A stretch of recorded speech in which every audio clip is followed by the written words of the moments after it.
few weeks ago, I was lucky enough to pick up a Sharp NES TV locally on Facebook. The lady had it listed for 200 bucks and she took quite a while to reply. And when she did reply, she said that she had a million messages and her best offer so far was $300. So I offered her $350. She didn't reply again. And I actually had a buddy of mine message her and offer her $360 just to see if she would reply. And then she did. She responded back to me and she said, "Hey, you and your buddy have a deal, come get it." So I got this Sharp NES TV. It's got not one, but two original controllers, but it does have some issues. Unfortunately, it's missing both of the doors. It's got one foot that's broken off. The picture isn't centered, it's slightly off to the right, and the audio doesn't work. So I figured it was a pretty sweet piece for the collection, and I would just make a video for the channel on it. So first thing, just to show you guys, I got Super Mario in there. It does work, and the picture looks great. But once you actually start playing the game, you'll notice, like right here, there's this bar. The picture's actually not centered. It's slightly more to the right than it is to the left. So I'm going to take the back off. I'm going to adjust the switch and see if I can get this centered. And I also have 3D printed replacement doors and a foot. So we'll take a look at that in a second as well. So I've got Super Mario Bros. 3 running here, and it's going to be kind of difficult to see on camera, but you can see the picture's not centered. The border of the map is actually like with the edge of the screen on this side, and over here you've got all this space. So the picture is pushed too far to the right, and I'm going to show you guys how I fixed this. It's going to be really profound here. Yeah. So what I've done is I've taken the back off, and you don't want to really mess with anything in here that you don't need to, so I wouldn't go tinkering with it. But there's this switch right here, and if you look, it's actually pushed all the way over. So what I'm going to do is I'm going to flip it the other way, right there, and that should have fixed the issue. I'm going to die here. But if you see, now the screen is actually centered. There's no more big bar on this side, and it's actually right where it should be. So just wanted to share that information because I see a lot of YouTube videos about these TVs, and a lot of them have that same issue that mine had where the screen wasn't centered. Adjusting the centering on the TV worked out great. It looks perfect. One issue that I'm still having is the audio. I'm not sure if the camera will pick this up, but all I get is static. So I'm not really sure what's going on there. My buddy Matt, he's really smart when it comes to this kind of stuff, so he's going to give me a hand in trying to get that fixed up. But in the meantime, I'm going to open up this package from Instagram user Infinite Craftsman. He was able to 3D print replacement doors as well as a foot, so we're going to open this up quick and check those out. Alright, so let's see what we got here. First things first, we got the foot. It comes in two pieces. So we've got this piece here, and then the piece that goes inside. Oh yeah, this way. Looks pretty accurate. Of course, you can see the filament strands. It's not smooth textured because it's 3D printed, but it's better than not having a foot at all. So now we're gonna check out the doors. This one looks pretty good. It's even got the piece right here that attaches to the clasps to keep the door closed, so that's pretty nice. And then the final one, we've got the game door, and it's even got the word game impressed in there just like the original does. It doesn't have the text underneath, unfortunately, but still looks pretty good. Also has the clasp holder right here. One thing is, this piece has to be pressed in, to hold it into the door. So I'm gonna put these on really quick just to see how they fit, and yeah, we'll take a video of that. So the first one we're gonna do is the game door. I'm gonna press this piece all the way to the side, left side first. And then it should click in. Perfect. Wow, look at that. The color is slightly off. It is a darker black material than the TV itself, and you can kind of see the strands in it from being 3D printed, but overall, I mean, this thing looks great. You're gonna be hard pressed to find a replacement original, so I'm happy to have doors on here, period. Let's go ahead and check out the other one. So mine's not gonna stay closed because my clasp up here is actually broken. I'll show you on the bottom what I mean. But right here, see how it's double pronged? The prongs are actually broken off of my top one, so my top door is not going to stay closed, but I am still going to put it on there just to check it out. I have a replacement clasp on order, so I'll take footage of putting that in as well.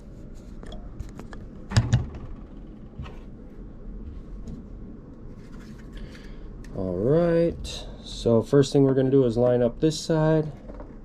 We're going to click it in. And then that's how it would look.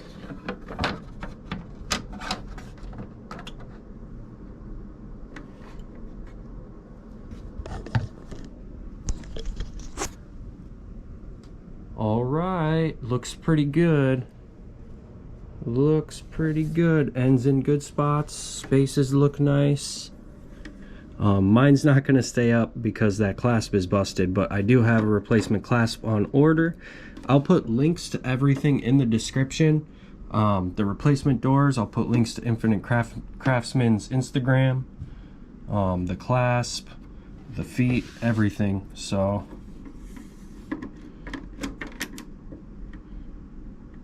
let's see if we can get it to at least stay up. Time to look at the foot. So this is the foot. What I really like about this is that he's put these extended pieces on here so that it ends in really good spots. If you look at the TV right here, it actually is going to be just about the same. It's going to end in the same spot. Same thing with the side. I'm going to have to trim it. I'm going to have to trim it about right here, so there will be a cut mark right there where it ends. But you're not going to see it from the side. You're going to be looking at it from the front. So all in all, it will look pretty dang good.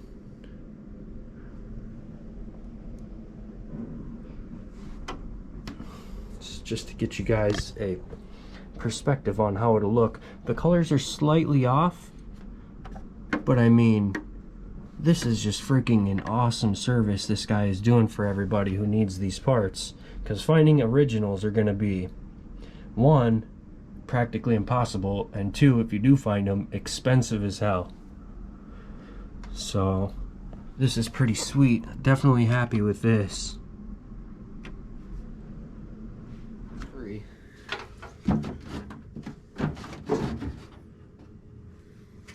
Actually, there's nothing connected to this. It's just Power cord will have to be fed through.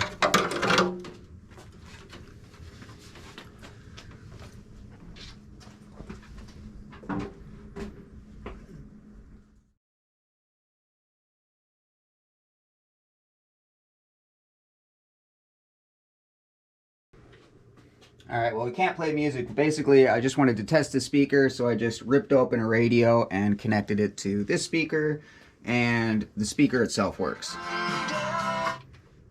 See? So, don't want to get a copyright strike. So we're looking for IC9, because in the troubleshooting manual for this TV, it says that that's the most likely thing for no audio. So I think that that's on the Nintendo board itself. So if you look at this block right here, you got the controllers plugging in to some other board. Also, here's where the ROM cassette goes in, is all into this board. And there's IC9 and the audio buffer. So we just need to find them on the physical board. First we need to figure out which board it is, because we were looking around on the main TV board and it wasn't there. So yeah, you got your controller plug in. It's telling me that it's on this board. So we gotta just get this out of here and find IC9. So we tracked down IC9. Yep.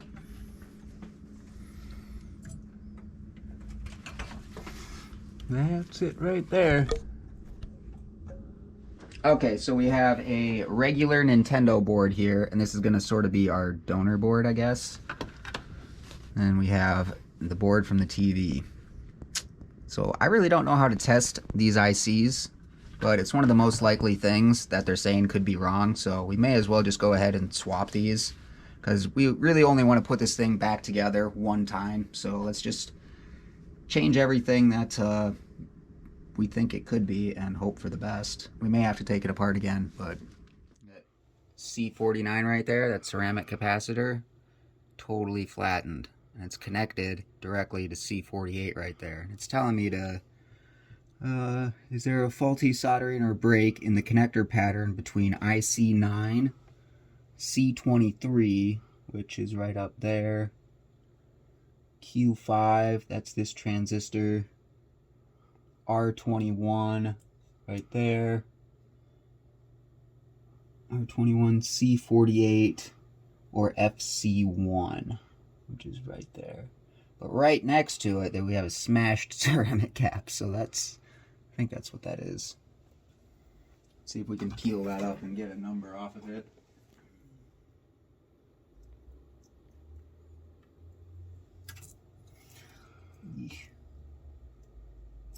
Oh, the nice thing is I think they have a full list in the repair manual.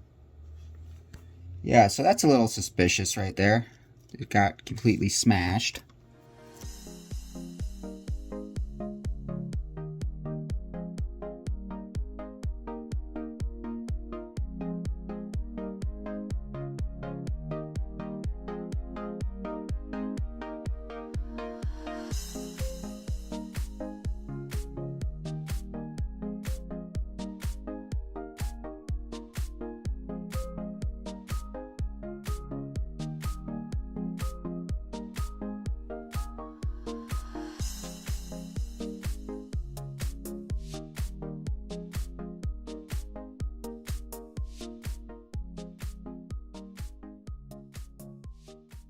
So what we did is we replaced this IC9 from a donor board, another Nintendo. We also replaced this capacitor right here, this capacitor right here, and this capacitor right here, this 101, it's 100 picofarad. I don't know what the actual value of that's supposed to be. This is what we pulled out of there. It was smashed completely flat against the board. So yeah, I don't know. I couldn't find it on any schematics, so that's just a guess, but you know, I figure having the wrong value, the value that's a little off, is probably better than having one that's completely smashed and broken through. So, I don't know. I mean, on the troubleshooting for this, they say the faults in order of likelihood would be IC9, IC6, which is the CPU, which is this guy. I don't want to have to replace that, because that's just hard to desolder. But if this doesn't work, I think that's probably going to be the next thing that we'd have to do, is just replace the CPU. It's the same part number on the donor board. I think they should be compatible, but hopefully we don't have to go down that road. Location of fault in probable order. So we replaced what they say is the most probable thing. So let's give it a shot.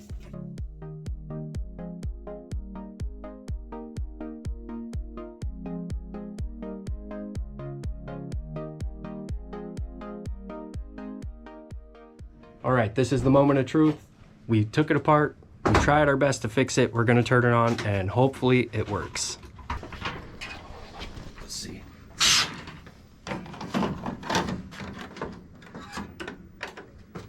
Mario fires right up, but yeah, no sound. I didn't even hear that before.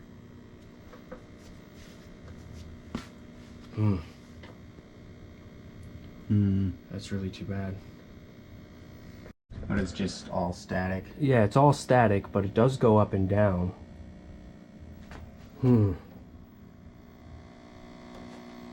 Okay, so I guess it's not all bad. So what we did here is we just hooked up a Super Nintendo into the antenna input, and we are getting sound, which apparently we weren't before. The volume buttons didn't do anything. So what this tells me is that the sound part inside of the TV is all good, but the signal coming out of the Nintendo inside is where the problem is at. So yeah, we were looking in the right place, and I think the next step might be to replace the CPU, and that's going to be kind of hard to actually desolder, but that might be the next step. But I'm going to do some more research. We're not going to open this up again today. Maybe in a couple weeks we'll take another look at it, order some replacement parts. But it's definitely a step in the right direction. It's a step in the right direction, because you said before you just hear faint static no matter what you're doing, and when you crank the volume, nothing happens. So I don't really understand why that would be, but it could have been that crushed capacitor. Yeah, I don't know. Anyway, it's better than it was before, but it still doesn't work. So we got a couple other little projects to do on it. We're gonna glue a foot on here. I've got a 3D printed replacement foot. I've got the other 3D printed door. But yeah, hopefully in due time we can get this thing properly working. Yeah. Yeah. Anyway.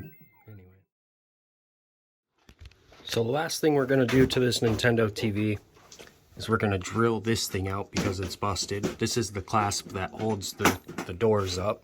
So we're going to drill that out. We've got a replacement right here that we're going to put in. And yeah, that's pretty much it, other than gluing the foot on. We tried pushing it out from the back. That didn't work too well. So we're just drilling a couple holes through it until it falls apart. Mm-hmm.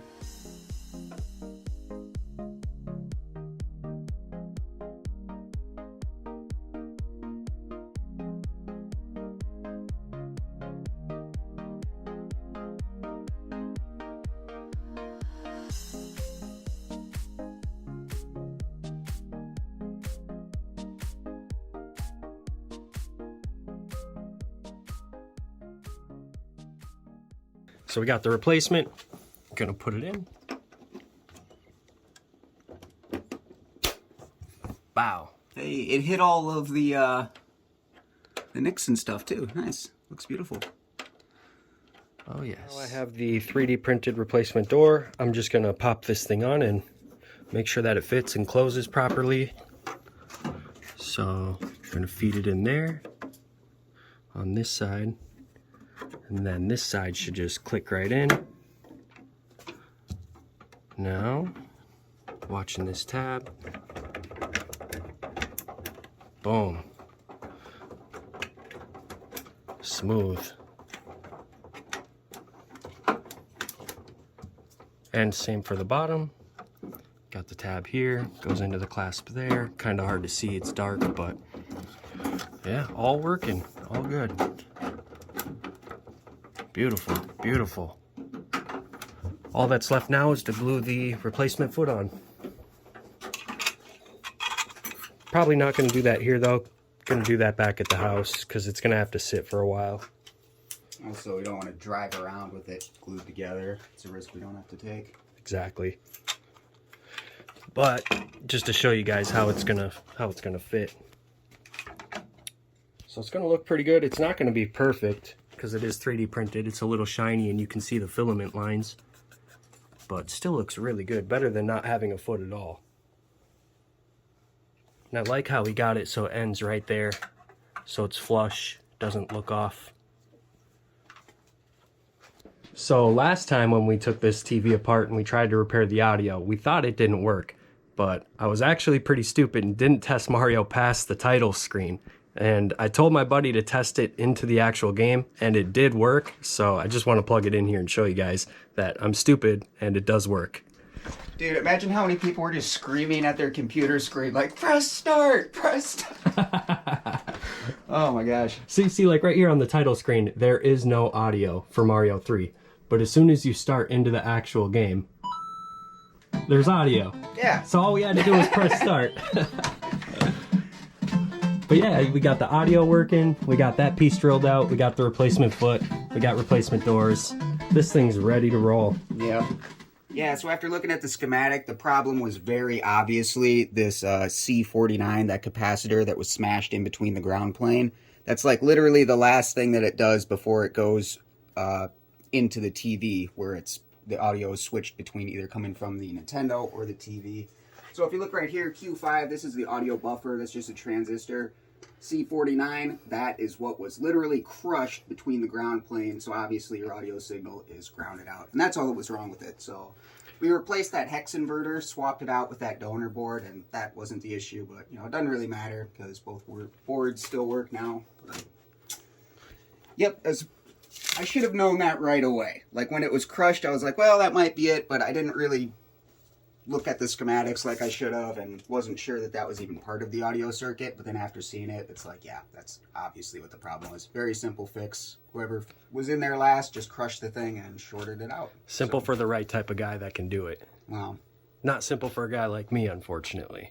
Yeah, I don't know what I'm doing. Well, that's usually the first step in troubleshooting. If things are crushed and smashed or burnt, start there. Yeah. That thing crumbled when we touched it. Yeah. So, all works now. So yeah, audio, everything. We adjusted the horizontal centering so the picture looks perfect, because when I first got it, it was too far to the right. But all we got to do is glue this foot on, and it's done. Good to go. I got a package here, and this comes from a guy who's in the NES Sharp TV owners group on Facebook. I'll put a little screenshot of it up here. But he actually does custom remotes that work on the Sharp TVs. He like drills out a hole and puts a NES controller red button for the power, so it's pretty cool. I'm excited to open this and check it out just to make sure it works, and yeah, figure I'll show it to you guys.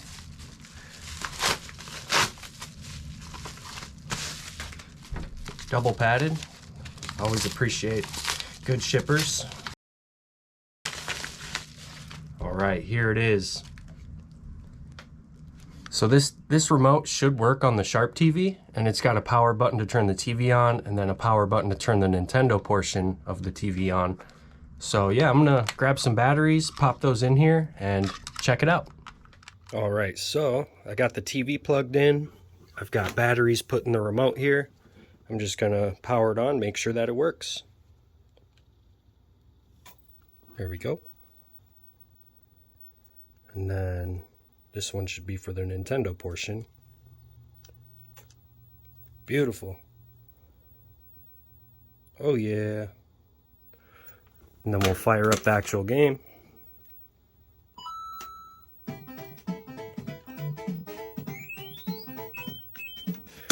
See if the volume works on here.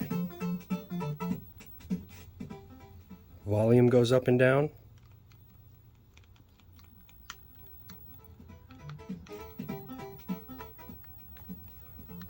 It's pretty sweet. So now I got the Sharp TV with 2 original controllers and a remote that works. And I did epoxy this foot on. I didn't get footage of me doing that, but that is epoxied on there. And then I got the 3D printed doors.